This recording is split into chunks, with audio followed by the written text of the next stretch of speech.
before you watch this, you don't have to please everyone in your life. That actually doesn't matter. It doesn't matter. The way that you are gonna succeed, finally realizing that your potential is not based on what the people around you see, but it's based on what you see in yourself. Being alone is not lonely. For me, life is really enjoyable alone. Your hobbies and likes and self-care build you as a person. Hello? Wait, am I in 60 FPS or am I in 0.2 FPS? Is my question today. Hello. Okay. Hey guys, welcome back to Endless Ramble.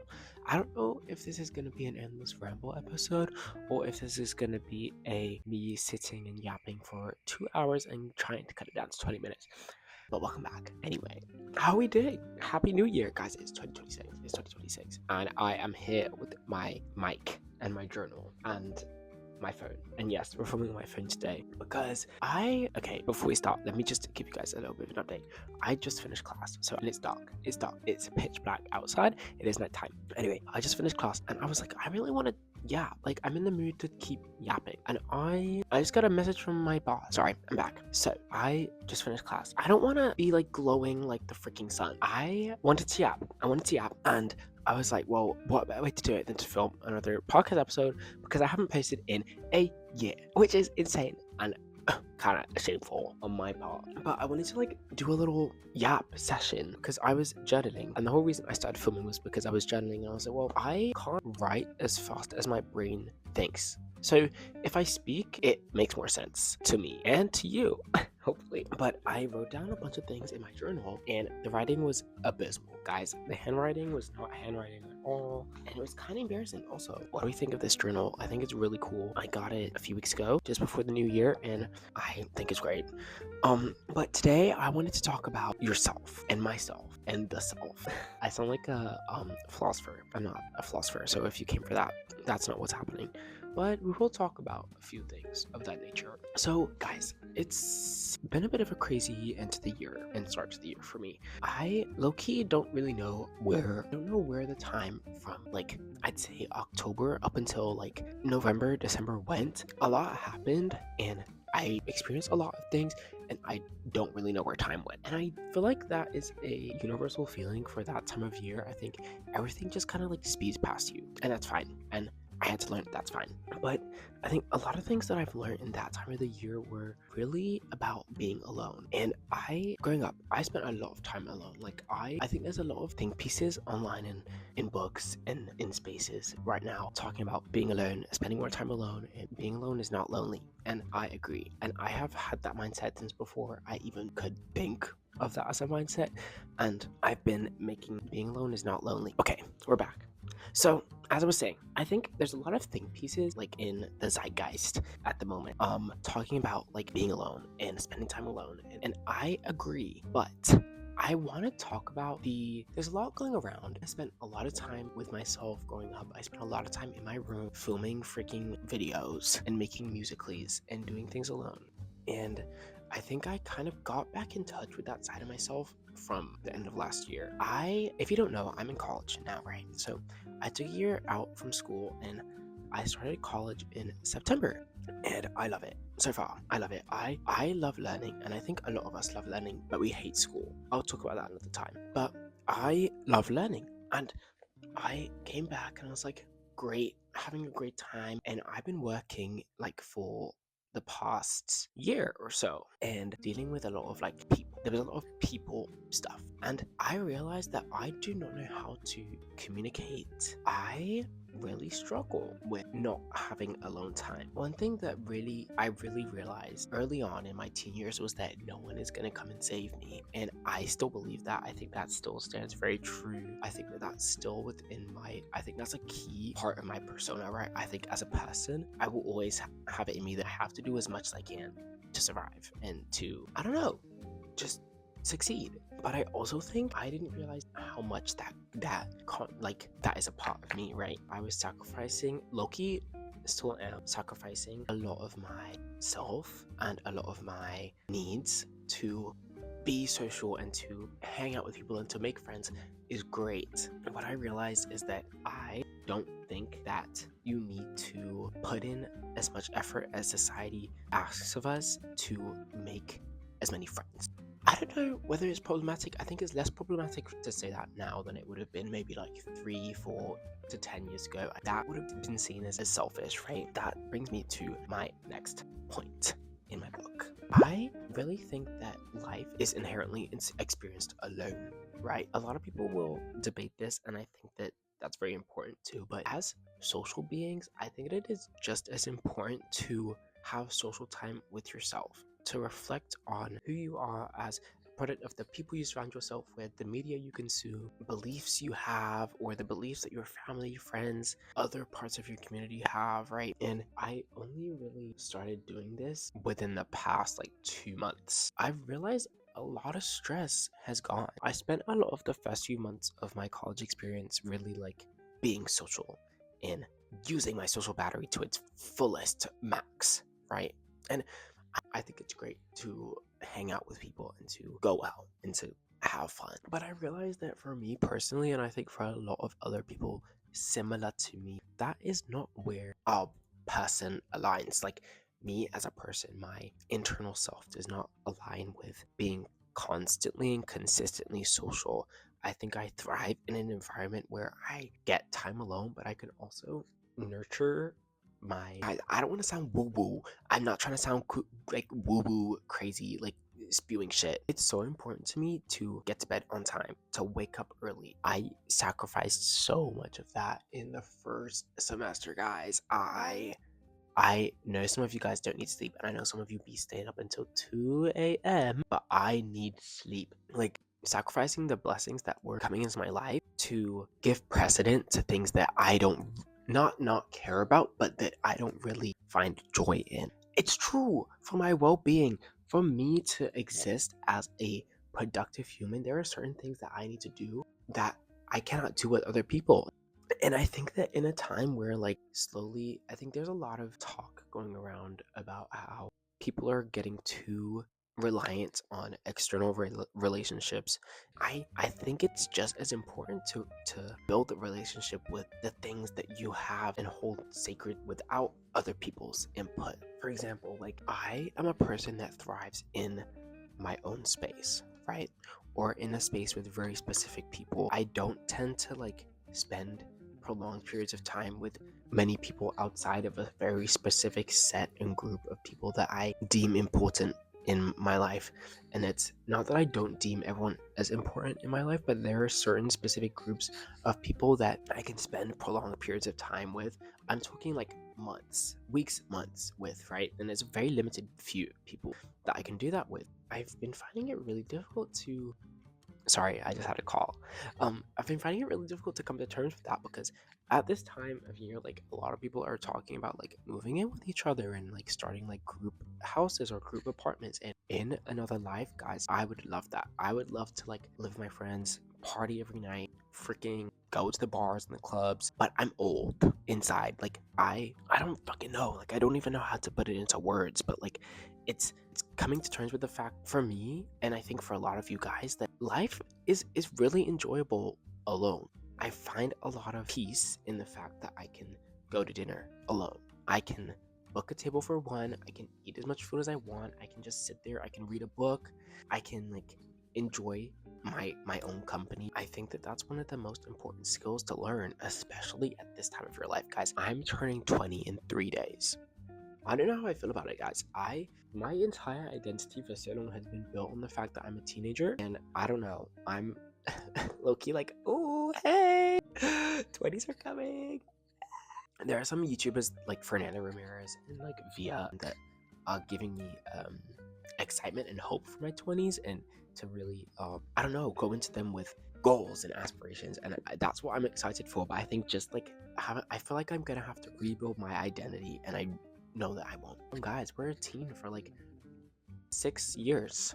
That's a long time. That's like the same amount of time, if not longer, that we're like in high school. And now I think that it's so important for me to find what I find important for me before I enter that like later stage of life, right? I think it's so important to find the things that make you before really engage in like long-term commitments, whether that be a relationship, whether that be work, whether that be school. I don't want to lose track of what we're talking about, but so I'm gonna go back to my book. But I recently have been trying to get back into my hobbies, right? And what I wrote down was that your hobbies and likes and self-care experiences build you as a person. Chat, right? Okay, that is something that I neglected, guys. I had hobbies and self-interests for most of my preteen and early teen life, right? Dance, gymnastics, YouTube. I had a lot of things that I enjoyed doing, right? That I just left. And I don't know whether it's because, actually, no, I'm lying. I know exactly why I neglected those hobbies, and it's because of the environments that I was in, right? The environments that I was in as a teen, preteen, were not uplifting to the hobbies that I enjoyed. Outside of my home, and I'd say like outside of my like core community and like church community, school was not the place for me, guys. I hated school. That was the place where I think I left a huge chunk of my person by leaving behind my hobbies in self-interest, right? I did dance as a school subject along with a lot of my friends who might be watching this. If you are, hey, and you know, it was not easy. School was not easy, and I left a lot of my hobbies and self-interest behind. Another thing I wanted to add is that like in school I had a lot of trouble with when I film. As a habit, I switch accents. I grew up with a lot of different people. I spent time in a lot of different places. You know what? People had a problem with me for it, and I said, "Fuck, shit, I need to switch my voice to all these different things," which is why, number one, I think I can do a bunch of accents, but number two is why I feel like I used to have a lot of and still do have a lot of anxiety over the way I speak and the way that people perceive the way that I speak, and now I'm trying to remind myself that that actually doesn't matter. It doesn't matter because of what people thought, what people said, what people did, and low-key, looking back or looking at those people now, they are nowhere, and that is not to be mean, and I think everyone's journey is different.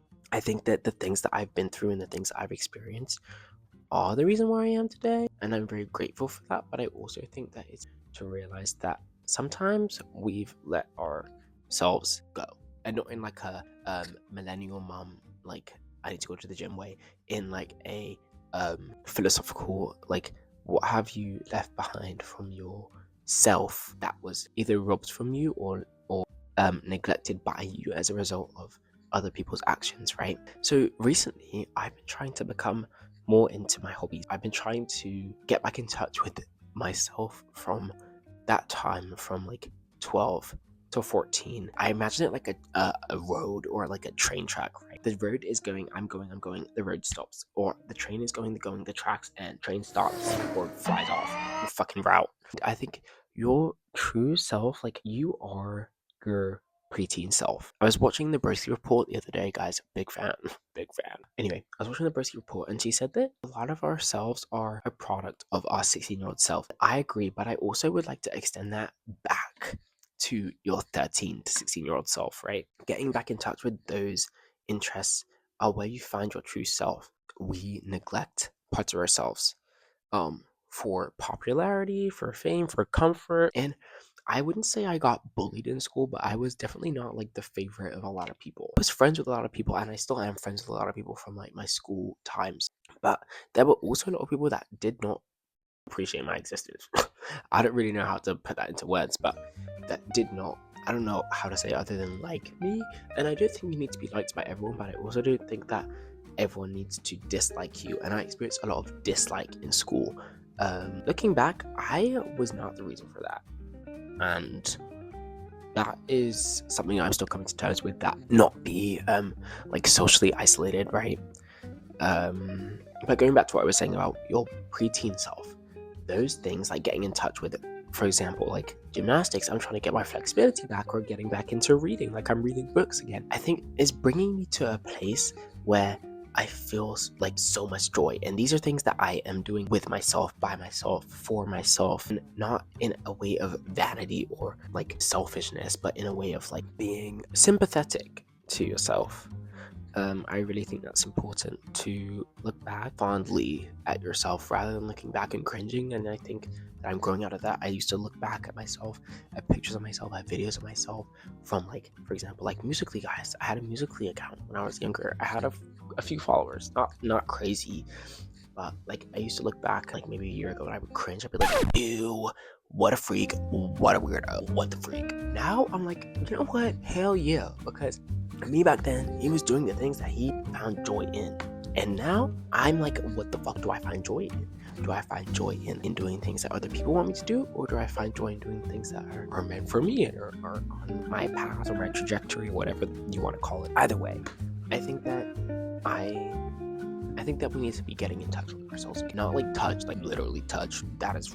Before I end this video, I'd also like to add that I think that the only way to produce or receive success, anything of that sort, is to let go of the opinions of others, to really gain confidence in your existence. I just think that I had a lot of, I guess you could say, like career-based success in my late teens and over the past year, what I would consider success. And that doesn't have to be what you would consider success. Like, just to preface, like what I consider it does not equal what you may consider success.